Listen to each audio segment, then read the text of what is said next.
Hey everyone, this video is the third video of the RedHat Enterprise Linux System Administration, and in this video we'll be looking at something very important, okay, unlike the others which are boring. This is a very interesting topic, okay. It's called process management. Process management or service management, it's more or less the same thing, okay. Just like how in Windows you have a task manager, and when you have 100 Chrome tabs open, and when you press Control Shift and Escape, okay, and open the task manager, you see a service called Google Chrome consuming about 500 MB or 600 MB or 700 MB of RAM. Correct. So what do you do at that point of time? You either close tabs or you end the task, right? You end that process or you end that service. Why do you end that service? In order to free up the RAM. Correct. So in Linux, you don't have an GUI interface to do it, okay? And you can even do this using scripts, okay, to end process after a certain number of time limits or something. Okay, that's complex when you know shell scripting and all. But now what we're going to do is we're going to start and end process manually using our keyboard. Okay, not with a GUI. Okay, not with the graphical user interface. Okay, let me log on to my system. Okay, let me type the password. Okay, yep, cool. Okay, now I'm logged in as the root user and I have Fedora as the name of the computer. Okay, my location is root root file location. Okay, cool. Now there are a lot of commands. Okay, there are a lot of commands. Okay, in order to deal with process management. Okay, the first command which I want to teach is ps-aux. Okay, ps-aux. Okay, so let me type ps and then let me type aux. Okay, ignore what's on top, ignore pwd. I'm just going to type ps-aux. Okay, I'm going to press enter. I got a bunch of output. Cool. Now what is this? What is ps-aux? Okay, I got some output, but what is this? Okay, let's see the first row. Okay, user PID, percent of CPU, percent of memory. Okay, virtualization, I guess, RSS, TTY, stats, start, time, command. Okay, now let us go through the vague, topics in this ps-aux command. Okay, now every process in Linux, okay, is run by a particular user. Okay, every process in Linux is run by a particular user. Just like in Windows, if you start a Chrome tab, okay, it's run by some particular user, right? You started that application, you opened that game, you opened this web browser, you opened it, correct? So the name is this root. The root user is the one who ran this command. Okay, root user is the one who ran this command. Root user is the one who ran this command. Okay, now it's saying at this point this particular command is occupying 0% of CPU. Okay, compute. Okay, 0% compute it's consuming. Okay, but if you see this command, okay, it's occupying 0.8% of your memory. Okay, memory stands for your RAM, not your storage. Okay, talking about your random access memory. Okay, which is like for your temporary storing of data. Okay, so it's storing 0.8% of memory. Cool. Now I have another command. Okay, I have another command called top. Okay, this is going to give a similar output as ps-aux, but it's going to be slightly different. Okay, this is quite interesting. Okay, the same heading, PID, user, PR. Okay, word, res, shr, s, cpu, mem, time, command. Okay, but this is giving more info. Okay, what is the difference between ps-aux and top? Okay, so ps-aux command, it displays information about active processes. Okay, is that understood? At that instance, active processes are there, it displays those information. But top command, it gives the real time view of system processes. Okay, it gives you real time view of system processes. This is a real time view. Okay, it keeps changing. Can you see that? Okay, so this is the process ID. 31483313 is the process ID. Okay, you will refer to this particular command with this process ID. Okay, you can refer in two ways. You can either give a name for it or you can give a process ID for it. Okay, cool. Now there's okay, I'm just supposed to type Q to exit. Okay, there's one of better visualization command. Okay, which is not installed on all systems. Okay, in that case, you can just type yum install headstop. Okay, we have top and we have headstop. Okay, it's gonna say it's already satisfied, I guess. Okay, yeah, it's saying dependencies resolved, nothing to do, and complete. Okay, that means it's already installed. See, here it's saying it's already installed. Okay, so that means I'm good to go. I can type headstop. Okay. Okay, now this is a much more beautiful view for viewing the processes, right? And again, process ID, user which user is running that particular thing, okay, and CPU percentage. This process is running 3.9% of the CPU. So yeah, this is you get information, and we have ran the headstop command also. This headstop command is in turn consuming 3.2% or 3.1%. It's keep on changing. Can you see that? This is a much more advanced interface or a utility tool to view processes. Okay, cool. I'm going to quit this. Okay, now I'm going to type a command called ps.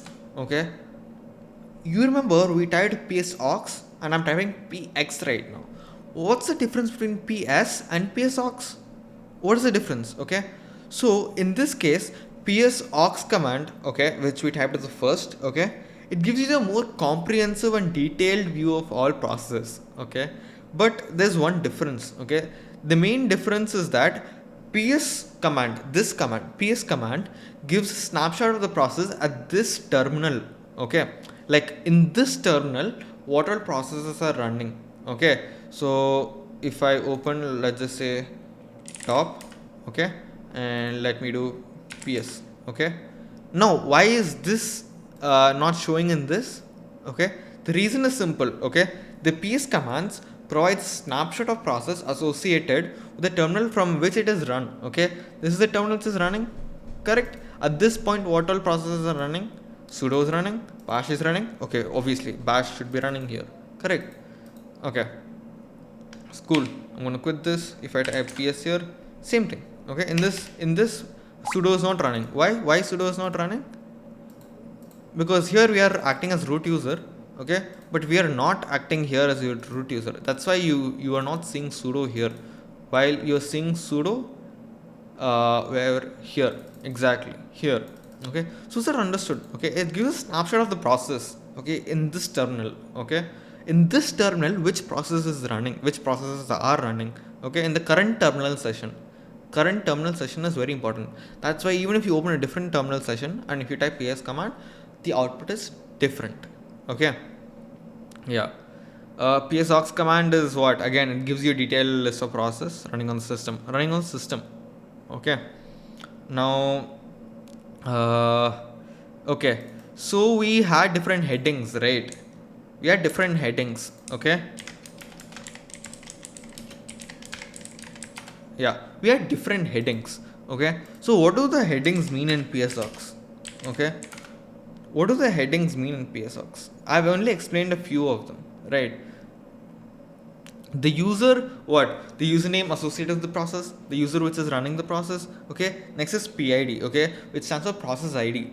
Okay, process id is like a unique id, unique identifier given to each process. Okay, yeah. And percent cpu is nothing but the percentage of cpu utilization. Okay, how much cpu is being utilized by the particular command or process. Okay, since the last update. Okay, so that is the key. Okay, percentage of mem. Okay, the percentage of physical ram used by the process. Okay, so if I have a process here, okay, and this is using 1.4% of the ram installed, okay, for this operating system. Okay, cool. Yeah, and the vsz, okay, or it's I think vart here in this case. Okay, it's virtual memory size. Okay, and res is also its resident set size. This is not really understood by you people right now because you need to understand what swap partitions are. Okay, so yeah, now we have time and command, that's self understood. Cool. And yeah, so in stat, okay, in stat, if I give you top, I guess, wait,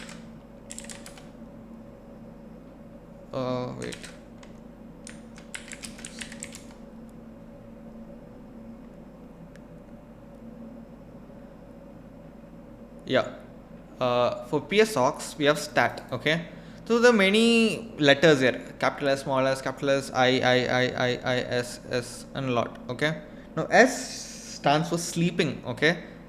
Now if you see Z anywhere, it's called a zombie process. Okay. Zombie process. Okay. Zombie process. It is terminated, but it's still in the process table. Okay. For some reason. T stands for stopped. Okay. Do we find any T?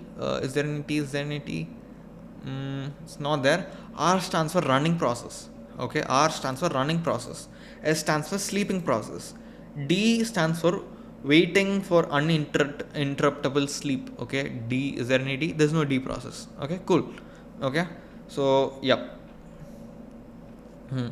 The time. Okay. This time. Okay, is nothing but, okay, it's the CPU time used with the process since it started. Okay. Okay, so it's understood, right? Is the CPU time used by the process since it started. Okay. And the command that started the process. That's simple. Okay. Yeah. So I think that's understood, and let's go to the next step. Okay. So fine, let's do something called pgrep. Okay. Pgrep. Okay. Now it's saying pgrep no matching criteria. Okay. So what pgrep does is, okay, if you type some name, okay, ahead of pgrep, okay, it will list those processes based on that name. Okay. Pgrep. Cool. So it's going to give you process IDs. Okay. So let's just go to ps aux and let's grep 42903 what 903. Cool. Now this process, okay, ID is run by the command bash. Okay, and that's the same thing which we did. Okay, pgrep bash. So we're doing this, we're getting all the IDs which are associated with the name bash. Okay, that's understood, right? So yeah, so if we do something like 43035, so we have another process, okay, with associated with the name bash. Okay, cool. That's pgrep for you. Cool. uh, Now let's say we want to kill a process. Okay, let's say we want to kill the process. Okay, pkill. Okay, killing process means stopping the process and it's not going to recover. Okay, it's gone. Okay, we can do this using two ways. Okay, let me open a session. Okay, and let me run top command here. Okay, this process is running. Now let me come to the first terminal and type uh, top. Okay, here there's a top. Okay, where is the top? Wait, we can just do ps aux. Wait, pgrep top. Okay, so let's kill this. Okay, we can do something like kill 3885. Okay, go here, it's still running. Okay, so that means it's not this process. So this process was associated with some top value 430809. Okay, and yes, you can see here 430809. Correct. Cool. Now if we kill this process, it will say process already stopped. Okay, 4380 43809. It's saying no such process. Why? Because right now I quit the process here from this terminal, right? So a process which was displaying that this process is existing, I killed it from here and this process is gone. Okay, you can also do pkill to do killing process based on the process name. If I do pkill bash, okay, this is going to kill bash process. Okay, cool.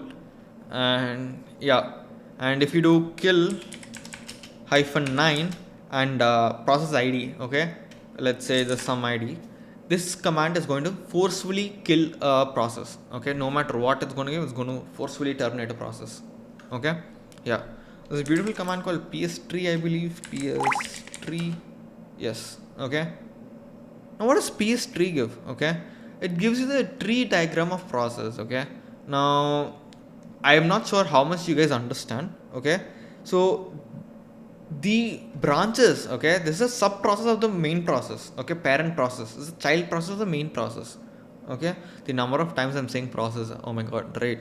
Okay, so if you see something, okay, it means it is a sub process of the parent process. So you need to identify which is the parent process and which is the sub process.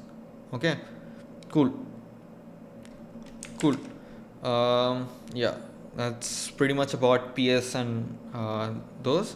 And there's one more thing which you can do called cron jobs. Okay, cron jobs are used to uh, schedule tasks.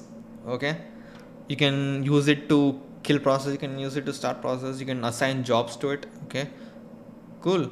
So yeah, so okay, now there's this beautiful command, okay, called systemctl. Okay, ctl stands for what?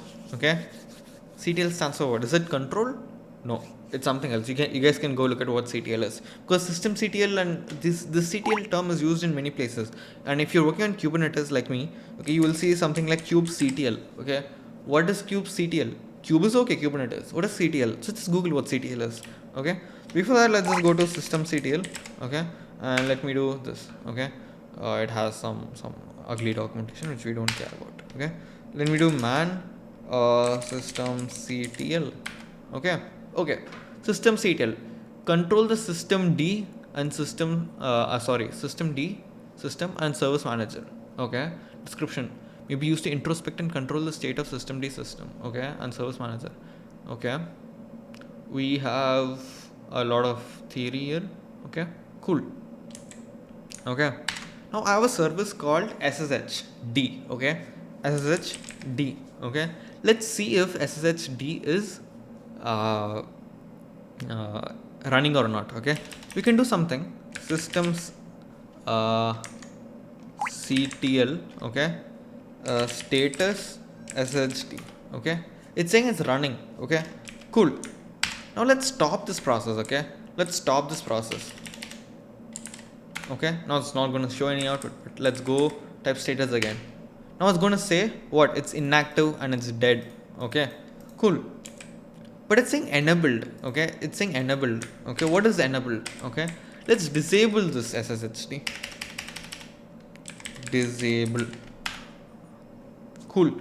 Now it's saying it removed blah blah blah. Okay, dot service. Okay, what this means is, okay, whenever you see a process or a service with a name ssh and d, okay, ending with a d, a letter d, this service or process goes by the name daemon. Okay, it's called a daemon service or a daemon process. Daemon process are those processes which are intended to start on the startup of the computer itself. Okay, on the time by the time the OS starts, it's supposed to automatically start. Okay, that's the whole point of daemon. Okay, and if you see SSHD, it's SSH daemon. If you would have seen HTTPD also, right? Those are daemon processes. Okay, yeah.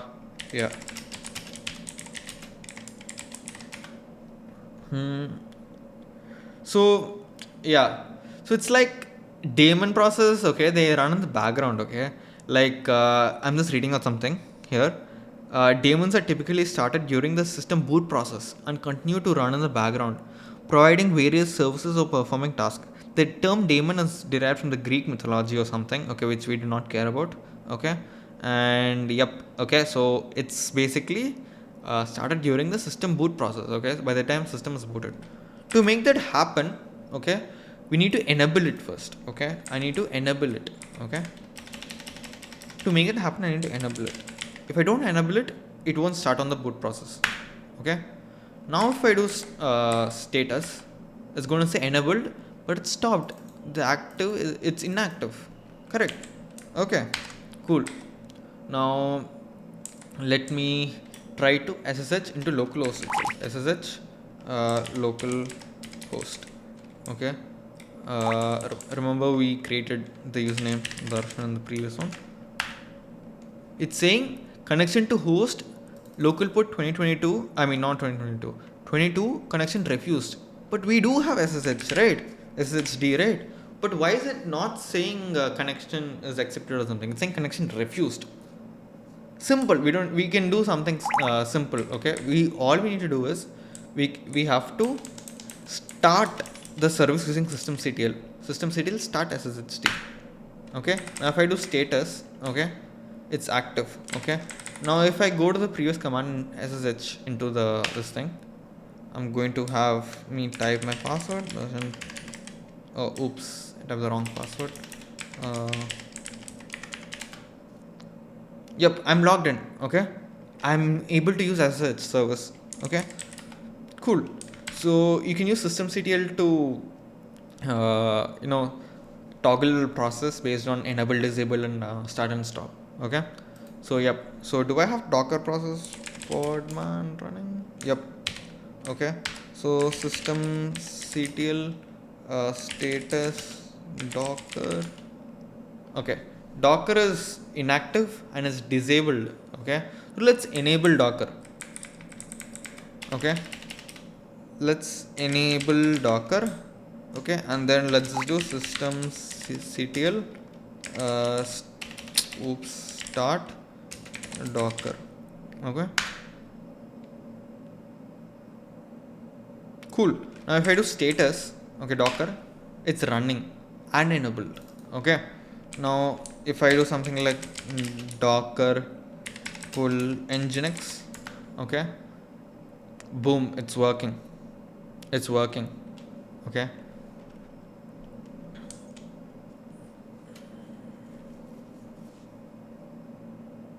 let's just wait for it to complete.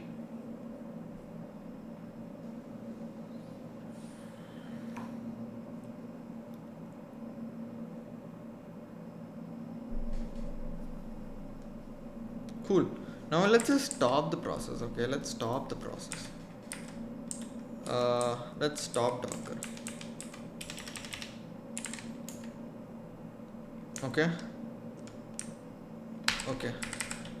Now let's say Docker pull nginx.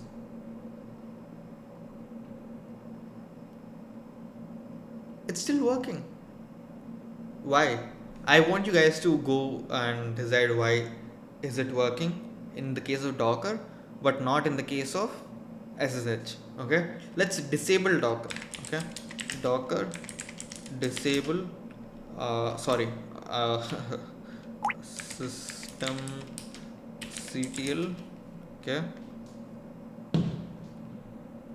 systemctl stop Docker. I mean, not stop Docker, disable Docker. Okay, now let's try to pull. It's still working. So in this case, right, the best thing you can do is you have to read the logs. Okay, so I would suggest you to take this as a takeaway out of this video and see why even after stopping the Docker and disabling Docker, why is it still working? But in the case of SSH, it was saying connection refused, right? Why was that happening? You guys need to go look into it. Okay, that's clear. Instead of using systemctl, we can use something like service. Okay, service sshd status. So you get the same output, but you have status on the third octet. Okay, not on the first. Okay, cool. Now similar wise we can do start. It's gonna say it's already started. Okay, I'm gonna say stop. Okay, status, it's saying inactive and dead. Cool. So yeah, let me just start it for now. Yeah, so that was all about processes and systemctl and service. Okay, so I hope to see you in the next video, which is going to be upon, I think, volumes. Okay, splitting logical volumes and all. That is going to be a bit of complicated topic, and to understand that you need to have basic IT knowledge. Okay, So see you in the next video. Bye.